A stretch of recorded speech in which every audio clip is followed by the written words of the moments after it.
लास्टचे 20 days बाकी आहे, तर यामध्ये खूप क्वेश्चन्स असतात की प्रिपेअर कसं करायचं आहे, बिहार रिव्हिजन कशी करायची आहे आणि खूप सारे तुमचे डाऊट्स मी घेतलेले आहेत. तर आणि आज टॉपर इंटरव्ह्यूमध्ये आपण इन्व्हाइट केलं आहे Dhruv Shinde from COEPCS. Dhruv, introduction दे तुझा. Yes, hi everyone. मी सध्या फर्स्ट इयर COEPCSमध्ये आहे आणि मी CET एक्झामच प्रिपेअर केली होती आणि तीच एक्झाम थ्रू COEPमध्ये ॲडमिशन घेतली. ओके, तर तू डेडिकेटेडली फक्त CETच ॲस्पिरंट होता, राईट? हो, येस.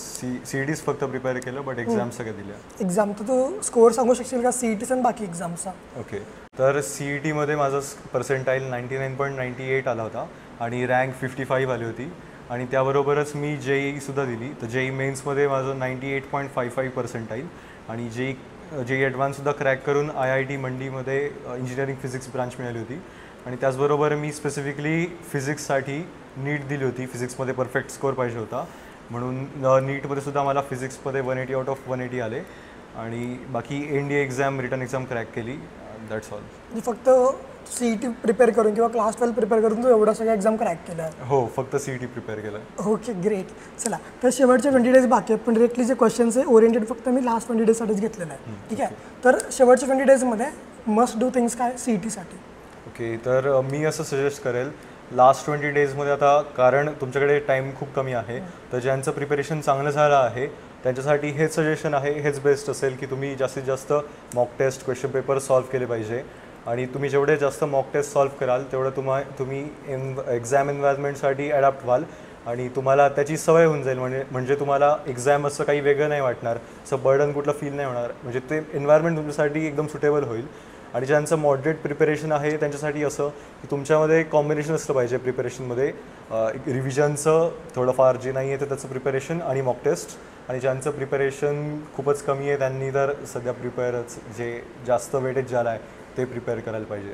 म्हणजे हायर वेटेजकडे अगोदर जायला पाहिजे, तर प्रिपरेशन कमी झालं आहे. बरं, मग ते सब्जेक्ट वाईज सांगशील का तू की फिजिक्सला एक्झॅक्टली काय केलं पाहिजे, केमिस्ट्री आणि मॅथ्सला नेमकं त्यामध्ये काय करायचं? ओके, तर आपल्याला सगळ्यांनाच माहिती आहे की फिजिक्समध्ये more weightage is on numericals. तर न्यूमेरिकल्स चांगले येण्यासाठी तुम्हाला कन्सेप्ट तर क्लिअर असलाच पाहिजे, बट तो आधीचा पार्ट होता तुमच्या 2 इयर लॉंग प्रिपरेशनचा. आणि त्याच्याशिवाय अजून महत्त्वाचं काही असेल तर ते आहे तुम्हाला फॉर्म्युलाज सगळे आले पाहिजे. फॉर्म्युले विसरले म्हणून तुम्हाला कुठला सॉल्व नाही करता नाही आलं असं नाही झालं पाहिजे. तर तुम्ही फॉर्म्युलेजची रिव्हिजन प्रिपेअर ते करायला पाहिजे. आणि फिजिक्स नंतर मॅथ्स, तर मॅथ्सचंसुद्धा सेम आहे, त्याच्यातसुद्धा फॉर्म्युले आणि कन्सेप्ट्स ते असतं, तर त्याच्याशी रिलेटेड तुम्ही प्रिपेअर केलं पाहिजे. आणि केमिस्ट्री मेजॉरिटी तर थेअरीविषयीच आहे, तर तुम्ही थेअरी आणि केमिस्ट्री प्रिपरेशनकडे जास्त भर दिला पाहिजे. कारण केमिस्ट्री प्रिपेअर केलं तर, म्हणजे आत्ता कसं आहे तुमच्याकडे कमी दिवस आहे, 20च दिवस आहे, तर तुम्ही आता जरी केमिस्ट्री प्रिपेअर केलं तर केमिस्ट्रीचा जो मेजर प्रॉब्लेम असतो की सारखं रिवाईज करायला लागतं कारण आपण विसरतो. तुमच्याकडे दिवसच कमी आहे, 20च दिवस आहे, तर तुम्ही प्रिपेअर केलं तरी लक्षात राहणारच आहे एनिवे. तर केमिस्ट्री प्रिपरेशन, कारण ते स्कोरिंगसुद्धा आहे आणि जस्ट तुम्हाला गो थ्रू करायचं आहे, तर त्याच्यासाठी ते केलं पाहिजे. ओके, तर सिलेबस झाला आहे, कन्सेप्ट पण क्लिअर आहे, स्टील क्वेश्चन सॉल्व होत नाही आहेत, हाऊ टू ओव्हरकम दॅट? अच्छा, तर तुम्हाला म्हणजे क्वेश्चन सॉल्व करताना कळत असेल किंवा कळायला पाहिजे, तुम्ही ॲनालिसिस केला पाहिजे, तुम्हाला कुठल्या टाईपचे क्वेश्चन्स येत नाही, काय कुठे तुमचं चुकतं आहे किंवा वेळ जास्त लागतो आहे, जे काही असेल तुम्ही असं स्पेसिफाईक असा प्रॉब्लेम आयडेंटिफाय केला पाहिजे आणि तो प्रॉब्लेम टॅकल करण्यासाठी तुम्ही अजून तशा टाईपचे प्रॉब्लेम सॉल्व केले पाहिजे. तुमचे जे अकॅडमीचे टीचर्स असतील वगैरे त्यांच्याकडून हेल्प घेतली पाहिजे, ऑनलाईन थोडंफार सॉल्विंग वगैरे असं हेल्प घेतली पाहिजे आणि ते तुम्ही स्पेसिफिकली प्रिपेअर केलं पाहिजे, तुमचे सगळे वीक पॉईंट्स स्ट्रॉंग बनवले पाहिजे. सॉल्व्ड आन्सरने सुद्धा हेल्प होऊ शकते एकदा मेथड कळली की. ओके, तर अप्रोच महत्त्वाचा आहे प्रत्येक क्वेश्चनमध्ये. चलो, नेक्स्ट क्वेश्चन असं आहे की PYQ रिपीट होता का? PYQचं इम्पॉर्टन्स काय आहे? ओके, तर रिसेंट लास्ट 2 इयर्समध्ये तरी आपण असं बघितलं स्पेसिफिकली फॉर मॅथ्स असं PYQची लेवल थोडी हायर होती, त्याच्यामुळे रिपिटेशन तर आपण म्हणूच नाही शकत. तर आणि बाकी 2 सब्जेक्ट्समध्ये kind of we can say repetition होतं. आणि इम्पॉर्टन्स PYQचं असं म्हणता येईल की PYQमधून तुम्हाला क्वेश्चन्सचा पॅटर्न कळतो, क्वेश्चन्स कशा टाईपचे असू शकतात, काय फ्रेमिंग करतात, किती गिवन डेटा असू शकतो, काय तुम्हाला थॉट प्रोसेस असली पाहिजे, तर त्याची परफेक्ट आयडिया PYQs देऊ शकतात. म्हणजे तुम्हाला एखाद्या एक्झामसाठी प्रिपेअर करायचं असेल तर सगळ्यात परफेक्ट, सगळ्यात प्रिसाईज, ॲक्युरेट असे क्वेश्चनचा सोर्स कुठला असेल तर PYQs असणार. तर PYQs प्रिपरेशन महत्त्वाचं आहे आणि तेच करणं महत्त्वाचं आहे आणि त्याच्यातून तुम्हाला समजेल तुम्हाला वेळ किती लागतो, सगळ्या ॲनालिसिस. ओके, तू स्टार्टिंगला बोलला की मॉक टेस्ट देणं महत्त्वाचं आहे, तर तू किती मॉक टेस्ट दिलेला आणि तुझी स्ट्रॅटेजी काय होती की मॉक टेस्ट कशा दिला पाहिजे? ओके, तर मी टेंटेटिव्हली फ्रॉम ऑक्टोबर मंथ मी साधारण 40 to 50 मॉक टेस्ट दिल्या टोटल. आणि त्याच्यामध्ये माझी स्ट्रॅटेजी अशी होती की ऑलमोस्ट आय कॅन से डिसेंबरपर्यंत माझं सगळं प्रिपेअर झालं होतं आणि जस्ट काही काही टॉपिक्सचे वीक पॉईंट्स काहीतरी राहिले होते माझे, ते मला माहीत होतं आणि तेच प्रिपरेशन माझं नंतर चालू होतं आणि रिपिटेटिव्हली मॉक टेस्ट सॉल्व्ह करणं. तर मॉक टेस्टमध्ये माझी स्ट्रॅटेजी होती जास्त आपला स्कोअर मेंटेन करणं आणि तो इन्क्रीज करत राहणं. असं एक काहीतरी स्पेसिफिक माझं गोल होतं की क्लासच्या मॉक टेस्टची लेवल बघता आणि काय असायला पाहिजे त्याच्यानुसार हा मला ॲव्हरेज माझ्या सगळ्या मॉक टेस्टचा मेंटेन करायचा ॲव्हरेज स्कोअर. तर त्या याच्याने आणि अकॅडमीमधल्या स्टुडंट्समधला रँक 1 ठेवायचा या सगळ्या इंटेन्शनने मी मॉक टेस्ट देत होतो, प्रिपेअर करत होतो. नेक्स्ट क्वेश्चन की प्लॅन ऑफ ॲक्शन काय असली पाहिजे जर सिलेबस अजून इनकम्प्लीट आहे तर? ओके, तर सिलेबस ज्यांचा इनकम्प्लीट असेल तर जसं तुम्हाला माहिती 3 सब्जेक्ट्सपैकी सगळ्यात जास्त वेटेज वाईज 12th स्टँडर्ड आहे. तर 12th स्टँडर्ड तुम्ही प्रिपेअर केलं पाहिजे. 12th स्टँडर्ड म्हणजे 11th स्टँडर्डकडे जाण्याचा पॉईंटच नाही जर का तुम्हाला तुमचं 12thचं प्रिपेअर नाही झालं आहे किंवा मेजॉरिटी स्कोअर तिकडून येणार आहे. आणि 3 सब्जेक्ट्समध्ये म्हणाल तर केमिस्ट्रीचं प्रिपेअर करणं जास्त प्रेफर करा, कारण ते स्कोरिंग सब्जेक्ट आहे हे खरं आहे. बट प्रिव्हियसली प्रॉब्लेम काय असतो केमिस्ट्रीचा 2 वर्षांमध्ये की सारखं रिवाईज करायला लागतं कारण तुम्ही विसरत जाता. बट आता तुमच्याकडे वेळच कमी आहे जसं मी म्हणालो, तर तुम्ही आता केमिस्ट्री प्रिपेअर केलं तर तुम्ही विसरायची प्रॉबिलिटी खूप कमी आहे. तर केमिस्ट्रीच प्रिपेअर करा, तिकडून जास्त स्कोअर एक्स्ट्रॅक्ट होईल. आणि बाकी सब्जेक्टसाठी फिजिक्स मॅथ्ससाठी जे असे स्पेसिफिक टॉपिक्स असतात, चॅप्टर्स असतात, त्याचा जो जे वेटेज आपल्याला माहीत असतं तर हायर वेटेजवाले आधी प्रिपेअर केलं पाहिजे, म्हणजे जास्तीत जास्त मार्क्स सिक्युअर करून घ्यायला पाहिजे. म्हणजे कॉन्फिडन्स पण एक बूस्ट होईल की जास्त मार्क्स म्हणजे सिक्युअर झालेला आहे. हो.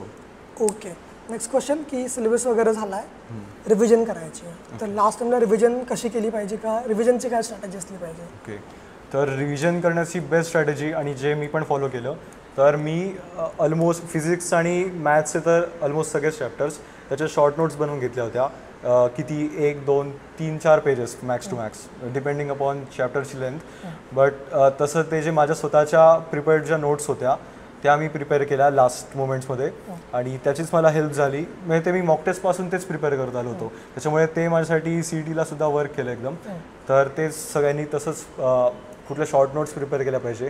तुम्ही स्वतःने बनवलं असतील तर त्या, किंवा जे काही बुक्स असतात टार्गेट पब्लिकेशनचं बुक, त्याच्यामध्ये जे MCQजचा सुरुवातीला जे कंटेंट दिलेलं असतो, शॉर्ट नोट्स, फॉर्म्युलाज, पॉईंट्स असतात, तर ते तुम्ही बघितलं पाहिजे, ते त्याच्यानुसार प्रिपेअर केलं पाहिजे.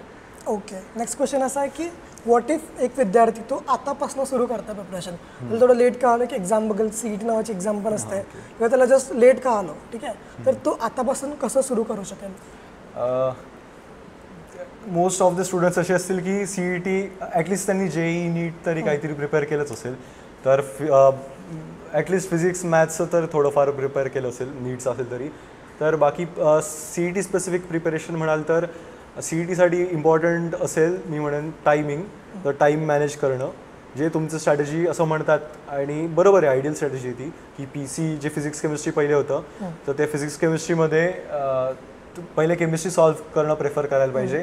आणि त्याच्यात सुद्धा केमिस्ट्री, कारण ते जस्ट थेरॉटिकल क्वेश्चन्स आहे, तुम्हाला गो थ्रू करून लगेच आन्सर टिक करायचं आहे, तर अंडर 30 मिनिट्स तुम्ही कंप्लीट केलं पाहिजे केमिस्ट्री. आणि फिजिक्सला रिमेनिंग टाईम दिला पाहिजे, कारण फिजिक्समध्ये सॉल्विंग वगैरे असतं भरपूर तसं. ओके, तर नेक्स्ट थोडा महत्त्वाचा क्वेश्चन आहे की प्रोक्रॅस्टिनेशन खूप होतं टायमाला आणि लिझिनेस किंवा झोप वगैरे जास्त येतं उन्हाळ्याचे दिवस चालू, ठीक आहे, तर त्या गोष्टी कशा ओव्हरकम करायच्या?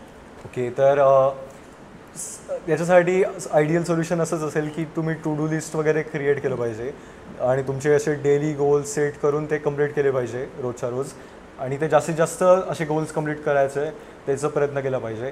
आणि बाकी apart from to do list वगैरे तुम्ही स्वतः एक्झाममध्ये मॉक टेस्टसाठी वगैरे असं स्वतः टार्गेट सेट केलं पाहिजे की मला एवढ्या स्कोअरच्या वरती जायचं आहे किंवा असा पद्धतीचं टार्गेट, ते तुम्ही ट्रॅक करायला पाहिजे आणि त्याच्यासोबत ते गोल अचीव करायला तुम्ही प्रयत्न केला पाहिजे, ते वर्क करेल. ओके, नेक्स्ट क्वेश्चन की still possible to get into top colleges?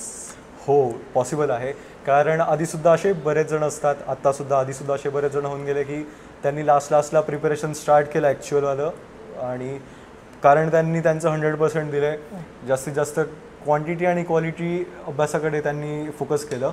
त्यांचे कमी दिवसामध्ये जास्त प्रिपेअर होऊन त्यांनी एक्झाम क्रॅक केली विथ गुड स्कोर्स आणि टॉप कॉलेजेस मिळाले असे पण असतात बरेच. Still possible to get into top colleges.